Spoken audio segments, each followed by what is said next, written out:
Can you hear me? I am here today because I cannot be there with you today. But thank you for coming. Thank you for your resolve, your generosity of spirit. On Wednesday night, after a threat was sent to this embassy and police descended on this building, you came out in the middle of the night to watch over it. And you brought the world's eyes with you. Inside this embassy after dark, I could hear teams of police swarming up into the building through its internal fire escape. But I knew there would be witnesses, and that is because of you. If the UK did not throw away the Vienna Conventions the other night, it is because the world was watching. And the world was watching because you were watching. So the next time somebody tells you that it is pointless to defend those rights that we hold dear, remind them of your vigil in the dark before the Embassy of Ecuador.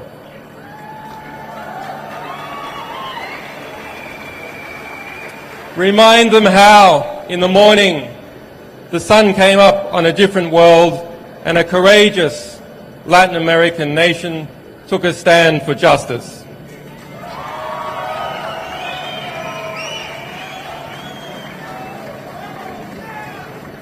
And so to those brave people, I thank President Correa for the courage he has shown in considering and in granting me political asylum.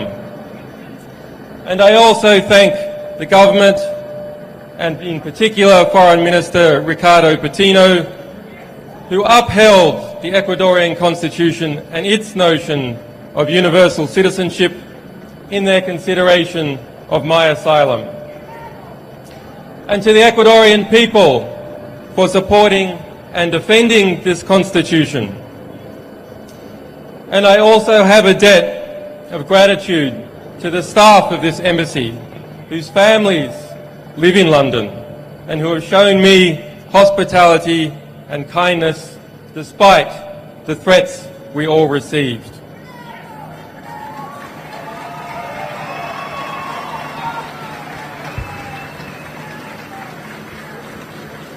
This Friday, there will be an emergency meeting of the foreign ministers of Latin America in Washington, D.C. to address this very situation.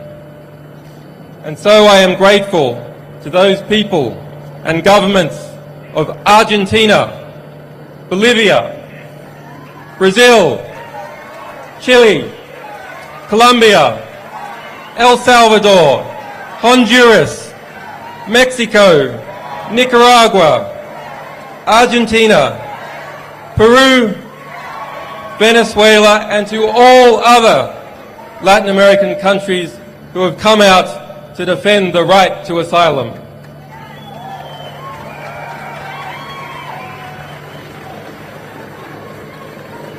And to the people of the United States, the United Kingdom, Sweden, and Australia, who have supported me in strength, even when their governments have not.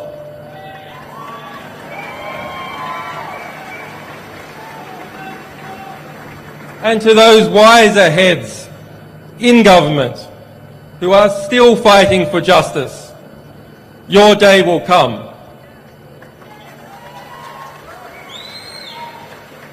To the staff, supporters, and sources of WikiLeaks, whose courage and commitment and loyalty has seen no equal.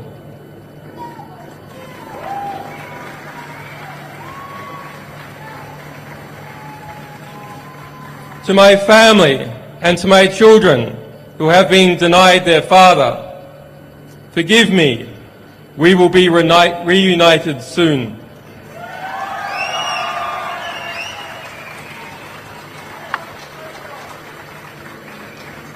As WikiLeaks stands under threat, so does the freedom of expression and the health of all our societies.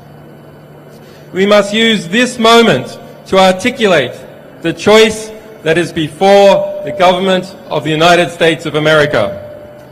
Will it return to and reaffirm the values, the revolutionary values it was founded on? Or will it lurch off the precipice, dragging us all into a dangerous and oppressive world in which journalists fall silent under the fear of prosecution and citizens must whisper in the dark? I say it must turn back. I ask President Obama to do the right thing. The United States must renounce its witch hunt against WikiLeaks. The United States must dissolve its FBI investigation. The United States must vow that it will not seek to prosecute our staff or our supporters. The United States must pledge before the world that it will not pursue journalists for shining a light on the secret crimes of the powerful.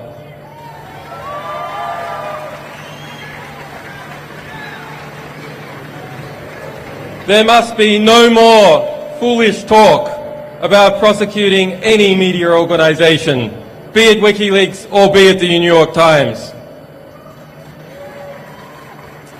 The US administration's war on whistleblowers must end. Thomas Drake, William Binney, John Kirikou and other heroic whistleblowers must be pardoned or compensated for the hardships they have endured as servants of the public record.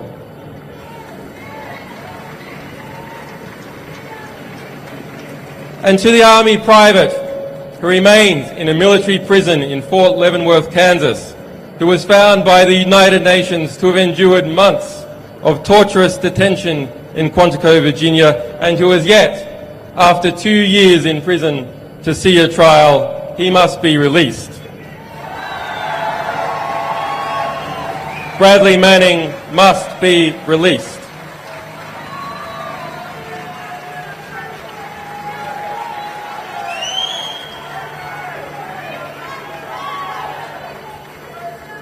If Bradley Manning did as he is accused, he is a hero and an example to all of us, and one of the world's foremost political prisoners.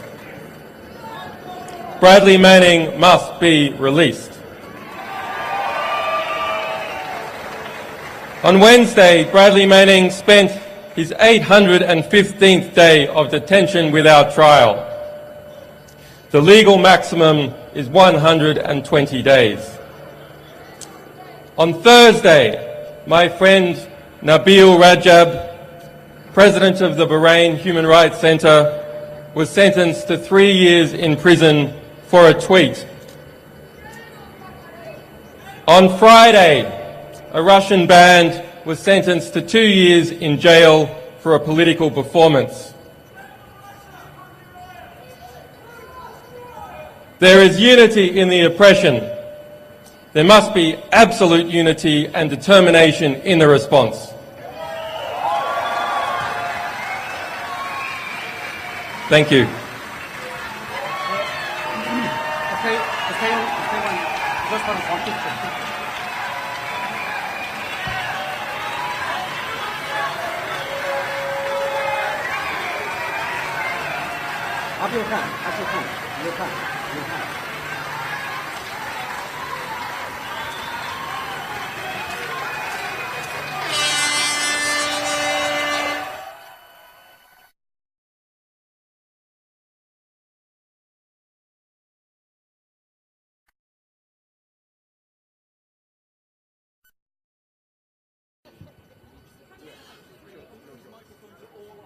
Are they?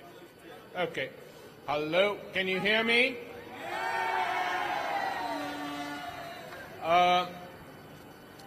My name is Tariq Ali, and I'm here on behalf of the broad coalition of people here and in Europe and in other parts of the world, South America, from where I've just returned, who are backing Julian Assange and backing the decision of the Ecuadorian government to give him asylum.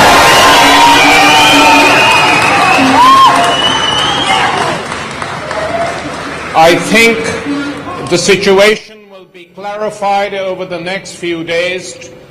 Tomorrow in Washington, D.C., an emergency conference of the Organization of American States has been called, with only 5 members voting against, including the United States and Canada. But the meeting will take place, and there is only one item on the agenda of this meeting, which is the threats made to the Ecuadorian embassy by the British Foreign Secretary.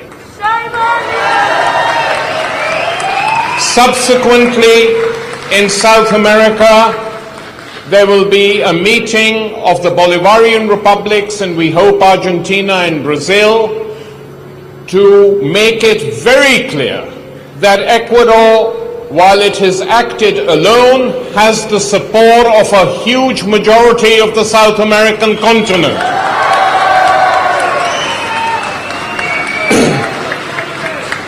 Now, this afternoon we're here to show our solidarity with Julian Assange and the decision of the Ecuadorian government. We have speakers who will be speaking for making short speeches. Then we will be open to answer questions from the press, and after that Julian Assange will speak. By that time I hope the sky will be totally blue, but we shall wait. So the situation we confront today now is a stalemate. There is a confrontation which is not of our choosing, because the right to claim asylum is the right of any citizen anywhere in the world. And we have to be very clear. It doesn't happen often in the Western world because it is assumed that civil liberties are safe. But habeas corpus has been suspended in this country. There have been renditions. Citizens, non-citizens have been picked off the streets and sent to torture camps, either at Guantanamo or in various Arab countries which specialized in this. And so when people now decide that they will not trust the legal system in the European world because of its extra-legal actions over the last 10 years, and will certainly not trust the United States, where the treatment of Bradley Manning has been an absolute disgrace.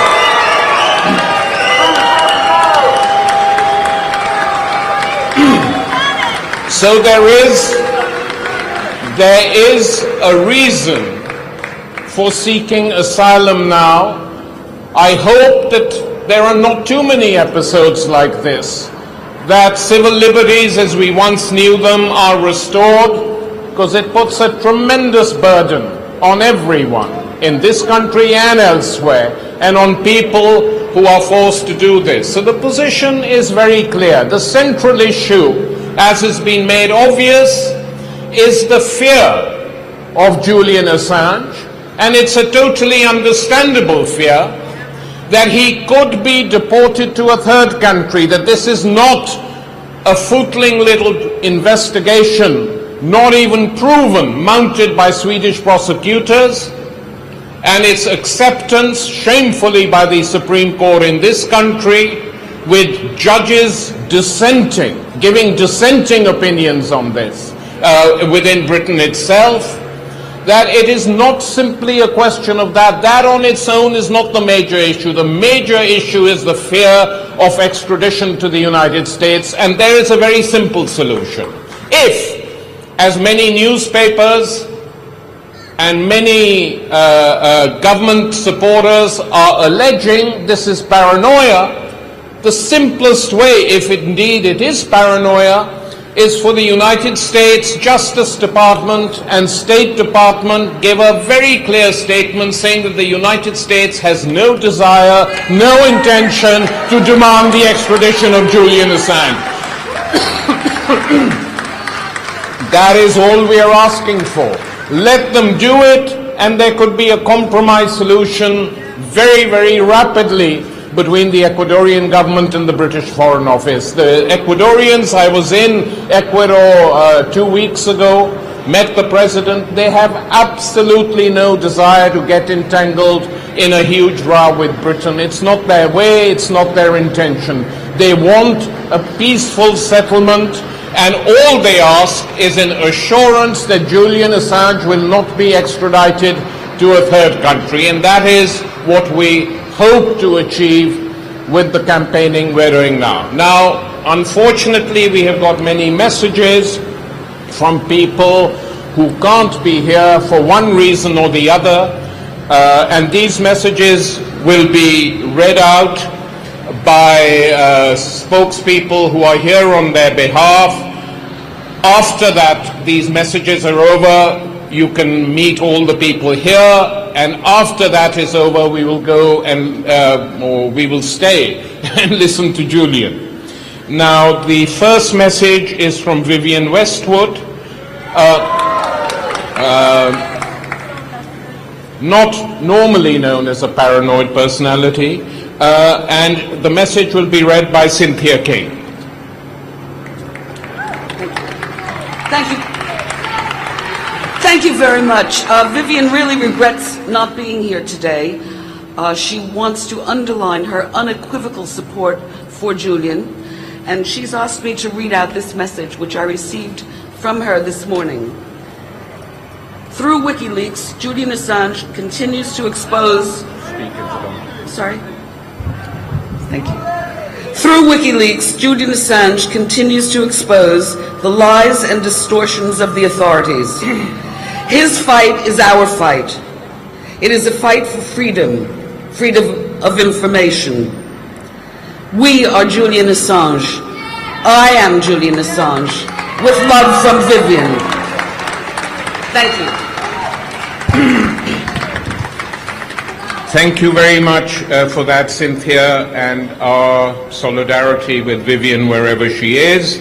The next is Roman Gavros, filmmaker, friend of the campaign, will read John Pilger's speech. Pilger is doing sterling work in Australia, campaigning for Julian in his homeland, and couldn't be with us. Roman. Hello. Sorry, I'm French, so sorry for my clumsiness. I'll try to read the best I can. I have known, so it's from John Pilger.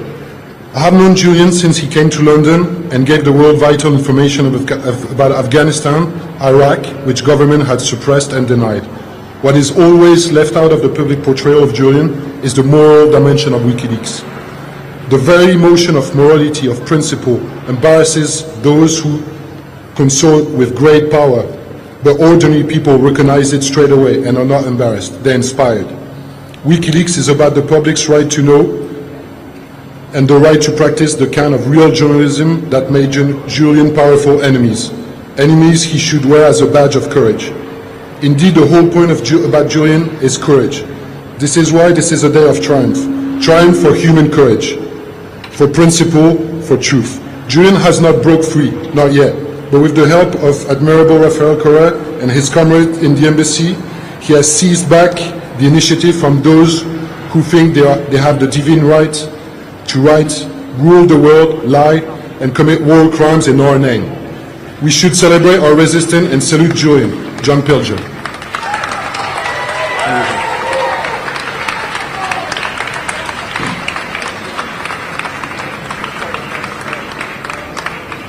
The third absentee friend, because he's not well, is Ken Loach, the film director, and Rebecca, who has worked with him forever, is here to read a message.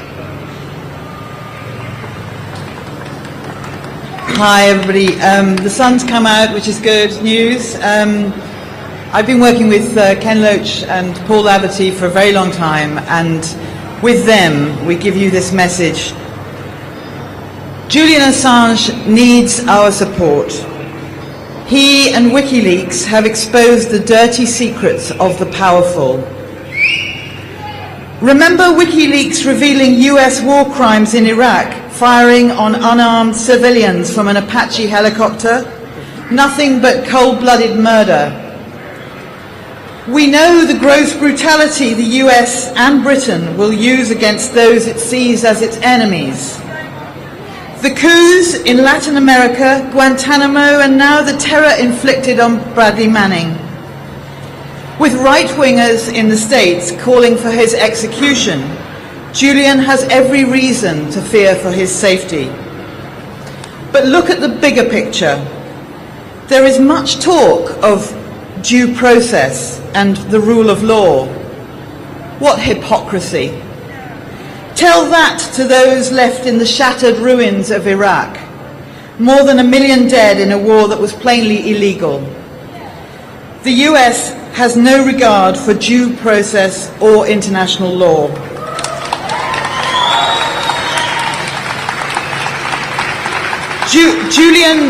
Julian needs the protection of all who care for freedom of information and real journalism.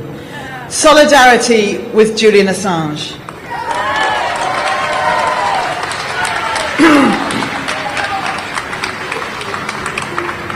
Thanks very much, Rebecca. We hope Ken gets well soon. He is someone also with whom we express our solidarity because he knows what it's like to receive a bad press and many other things. The last official speaker is someone who has a valiant record, someone who worked in the British Foreign Office for quite some time, was a British ambassador. His last posting was to Uzbekistan, where asylum was considered, where refugees were sometimes led into the British embassy in that country. And Craig Murray has now, even though he's not that old, has become a veteran fighter for civil rights, for civil liberties all over the world. And it's with very great pleasure that I now call on Craig Murray.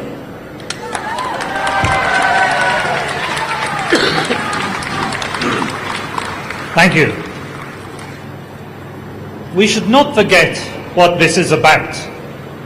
This is about the persecution of an individual who has made life much more simple and more productive for whistleblowers in the information age, and in an age when, as Western governments become increasingly authoritarian and civil liberties are diminished, we need whistleblowers more than ever to protect the rights of all of us.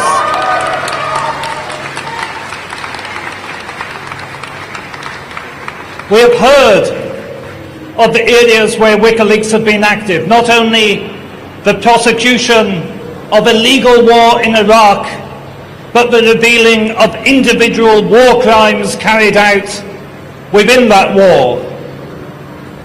The targeting of people for assassination throughout the world, and the collusion of governments of different stripes in that targeting.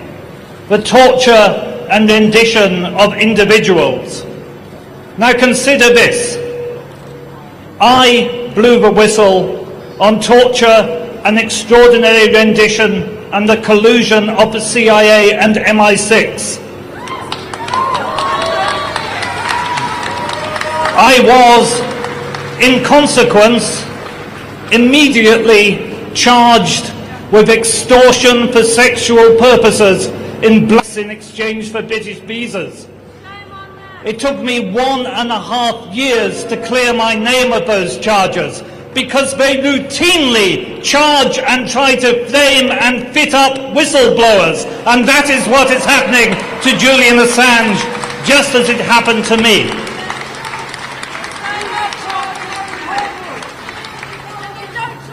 I shared a platform across the United States with a very brave lady, Brigadier Janice Karpinski, who was the senior woman in the United States Army. She blew the whistle on the fact that she had seen documents signed personally by Donald Rumsfeld authorizing the torture at Abu Ghraib. The very next day, she was charged with shoplifting. I could name 5 or 6 examples straight away of individual whistleblowers who are always immediately charged with offences which don't relate to whistleblowing at all, because in the United States and the United Kingdom and apparently Sweden today, just as used to always happen in authoritarian and totalitarian countries, dissidents are not charged with political offences, they are fitted up with criminal offences. That is the state our society has come to. How likely is it that when I was engaged in a bitter struggle, an internal struggle with my own government who were trying to sack me over the use of torture, and I was trying to prevent the use of torture, did I then think, oh, that's a good idea, I'll go and rape someone tomorrow while I'm in the middle of this?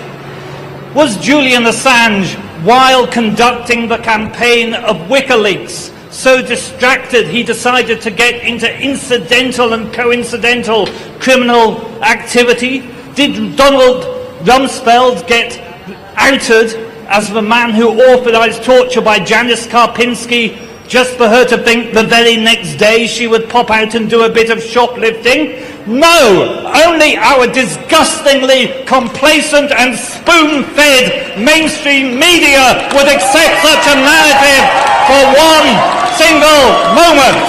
It is obviously nonsense to anybody with half a day. Now then, let me come to William Hague.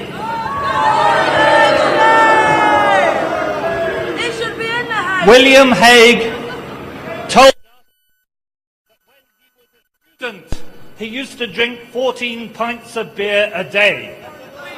I tell you something, he must have drunk 28 pints the day he decided to threaten to illegally invade the embassy of Ecuador and violate Ecuadorian national territory. The Vienna Convention is absolutely plain. The Vienna Convention of 1961 is the single most subscribed international treaty in existence. And it states in Article 22, Section 1, that the diplomatic premises of an embassy are inviolable. Full stop. Are inviolable. You cannot invade the embassy of another country. As Tariq rightly said, there were times when I sheltered Uzbek dissidents from their government within the confines of the British Embassy in Uzbekistan. Even during the height of the tensions of the Cold War, the opposing parties never entered each other's embassies to abduct a dissident. The fact that William Hague now openly threatens the Ecuadorians with the invasion of their sovereign premises is one further example of the total abandonment of the very concept of international law by the neoconservative juntas that are currently ruling the former Western democracies.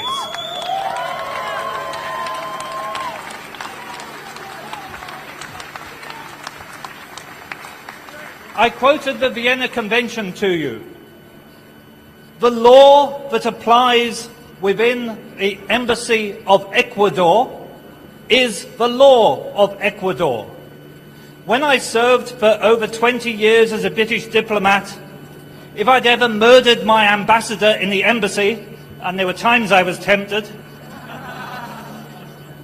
that would have been prosecuted under UK law, and it would have been these gentlemen from the Metropolitan Police who would have come out to the British Embassy to investigate the crime that had taken place on British soil.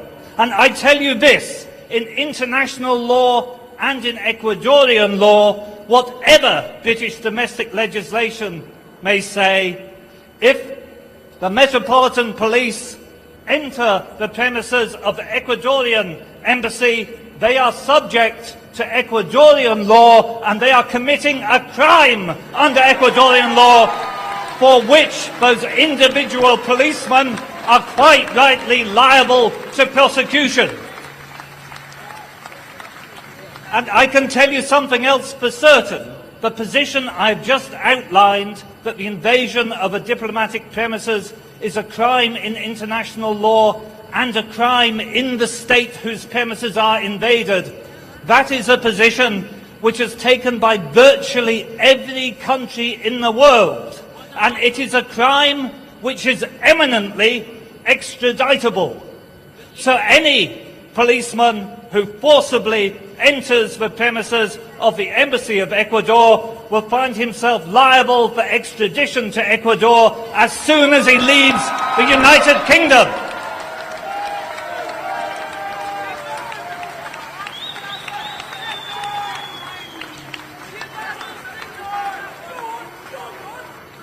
Ladies and gentlemen, I thank you all for coming here to listen.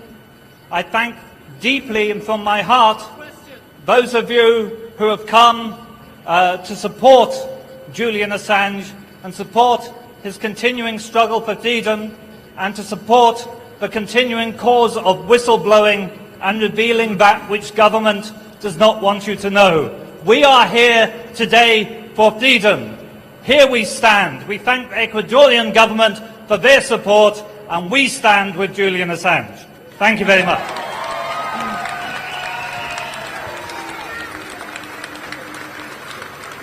Friends,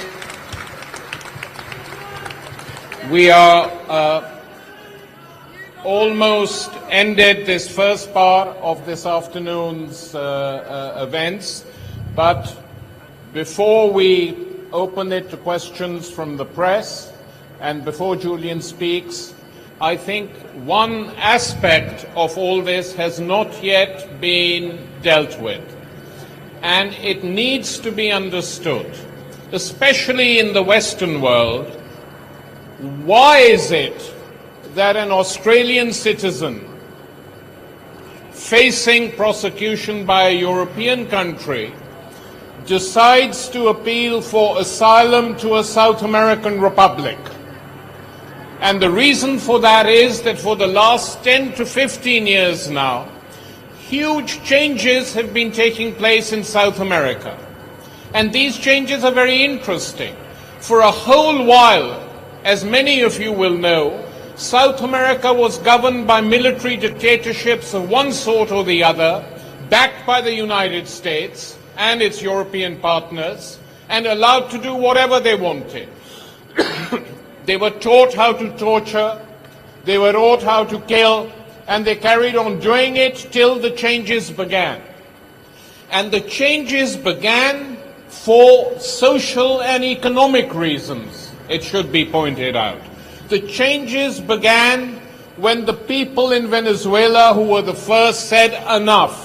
Enough of IMF regulations, enough of World Bank rules. We don't like neoliberalism. We don't like the way our oligarchs are running this country. We don't want to live in a world where everything is privatized, where there are no public sector engagements. That is what started it off.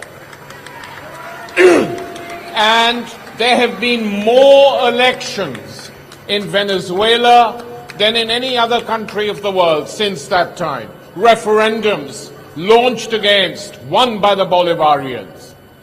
A new constitution in which a population has the right, if it so wishes, to get signatures so that an elected president can be recalled way beyond the next election is due. All this had happened. And that Venezuelan model in different ways spread all over the world. It spread to Bolivia. It spread to Ecuador. It spread for a while to Paraguay, to Honduras. It had a huge impact in Brazil. And we don't have the world of the West now in many, many South American countries. What do? They have oil wealth. They have other wealth. They don't allow it to go to the fat cats. They don't allow it to go to bankers. They spend it on free education. They spend it on hospitals. They have created new universities free of charge for poor kids.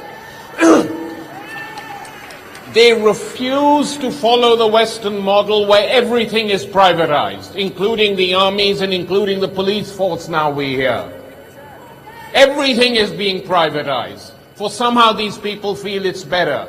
The train system is privatized here. In South America, they're trying to construct a new one. And so these radical social democratic governments in South America are today, in my opinion, offer more social and human rights to their citizens than the countries of Europe, leave alone the United States. And that is why Julian Assange applies for asylum to Ecuador, because this is a country which is determined to be independent.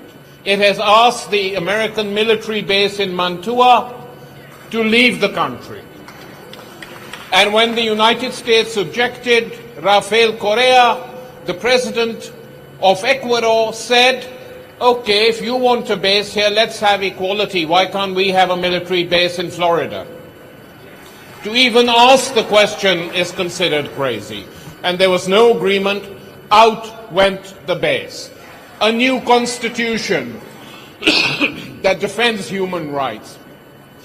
A serious attempt to defend the ecology of the country. Social spending has doubled. And for me, human rights mean nothing unless there are social rights as well for the ordinary people of a country.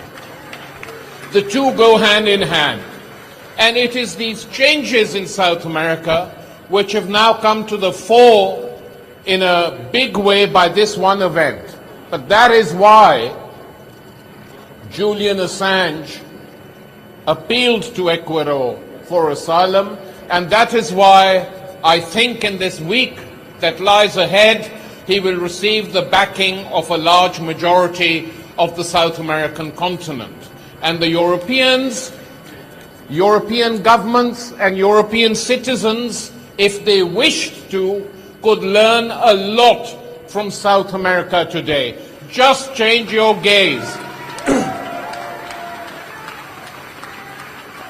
The gaze of Europe is constantly fixed in the direction of North America. They should just shift it, at least for a year or two, to South America, and maybe conditions and the lives of ordinary people who live in Europe would be improved as a result. Instead, despite this huge social and economic crisis, they go on as if nothing's happened. Well, for them, nothing's happened. For ordinary people who live in this country, whatever their class, their creed, their color, they suffer. And they react angrily sometimes. And South America offers the beginnings of a model against that. Thank you very much. And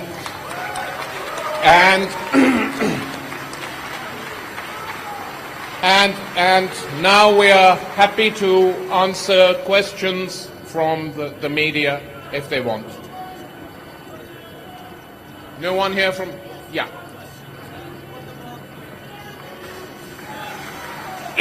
We'll repeat your question. Ask it.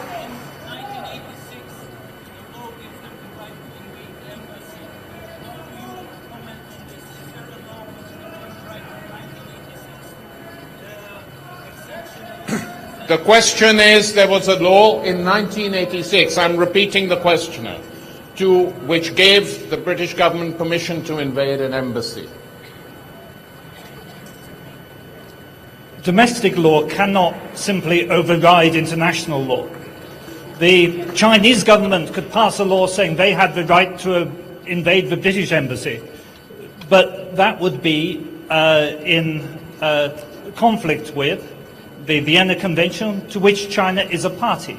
Domestic law must conform with international law to which the state is a party. When I said that any policeman who entered the Ecuadorian embassy would be subject to the law of Ecuador on diplomatic premises, that undoubtedly is the position within international law, whatever British domestic legislation may say.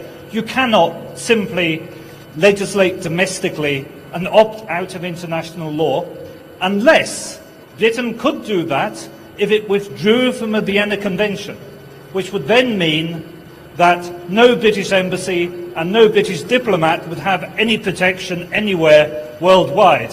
And one thing I can tell you for certain is that the British diplomatic service is extremely unhappy at this threat by William Hague. I've spoken personally to British ambassadors who are very, very unhappy, because not only does it make every British embassy around the world liable to invasion, it also makes us look very, very stupid, because no country, not one country, has come out in support of William Hague's interpretation of international law. A lot of South American countries have already come out condemning it, and tomorrow they will do so as a body. Russia has come out condemning it. Britain has not even been able to find a single EU or NATO country to come out in support of its right to invade the Ecuadorian embassy, because that right is not accepted by any country in the world. Thanks. Yeah, any other questions? No? Yeah. Is there a way that the British government can revoke Ecuador's diplomatic status so that to stop it being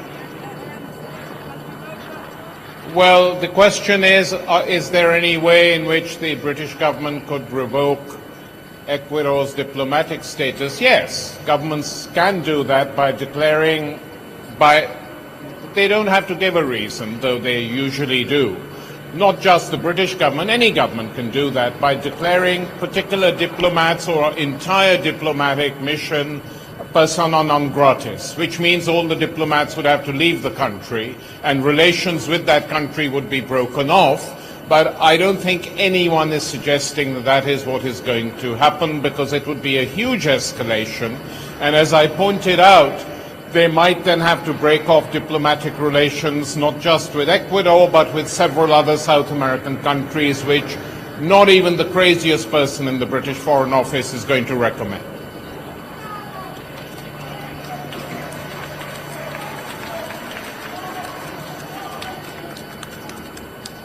Anything else, guys? Yeah, okay. Well, thanks very much. We will now remove ourselves and wait for Julian, who will be speaking in about 10 to 15 minutes. Thanks.